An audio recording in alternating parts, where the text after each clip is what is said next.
Ganda ng Surigao del Sur, mas pinatingkad pa ng iba't ibang pasyalan at outdoor activities na pwedeng ma-enjoy ngayong tag-init mula surfing hanggang mud boarding. Silipin ang exciting na summer break sa Surigao del Sur ni Bam Alegre. Noong 1999, sinisidi Alex ang yungib sa umano'y mahiwagang ilog na ito sa bayan ng Hinatuan sa Surigao del Sur. Isang karanasang nag-iwan ng matinding marka sa kanyang alaala. Ako nga, yung grupo nga namin ang unang nagkapag-live dun sa Enchanted River. So very inviting and very mysterious. So talagang parang na-excite ka talaga malaman ano ba talaga ang nandyan.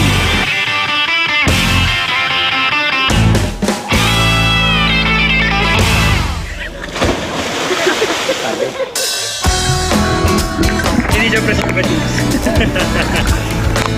Color added. Pero bukod sa ilog na tila walang hanggan ang hatid na kababalaghan, marami pang lugar at karanasan sa probinsya na nagdudulot ng pagkamangha sa lahat ng mga tulad kong bumibisita. Ito yung posing ng mga kunyari marunong.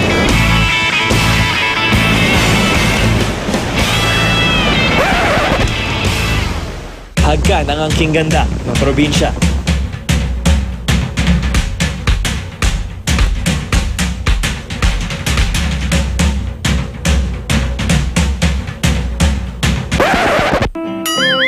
Mahirap, kailang sumso pero ito nakukuha natin.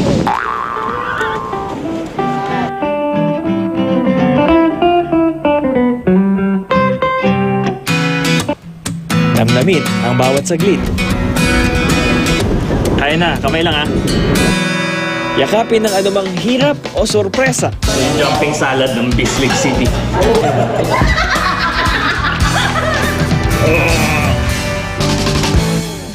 Iwanan ng pagod at pangamba.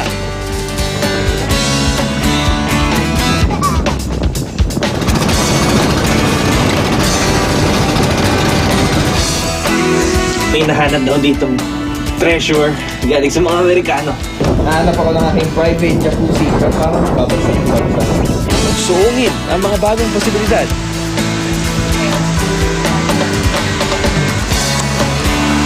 Hira lang ako makita ng malinis na ilog. Ang kalabaw na. Mabilis ang hagos ng buhay. Nagbukas ng green. Habang may pagkakataon, samantalahin ang isa na namang Bam Alegre, GMA News.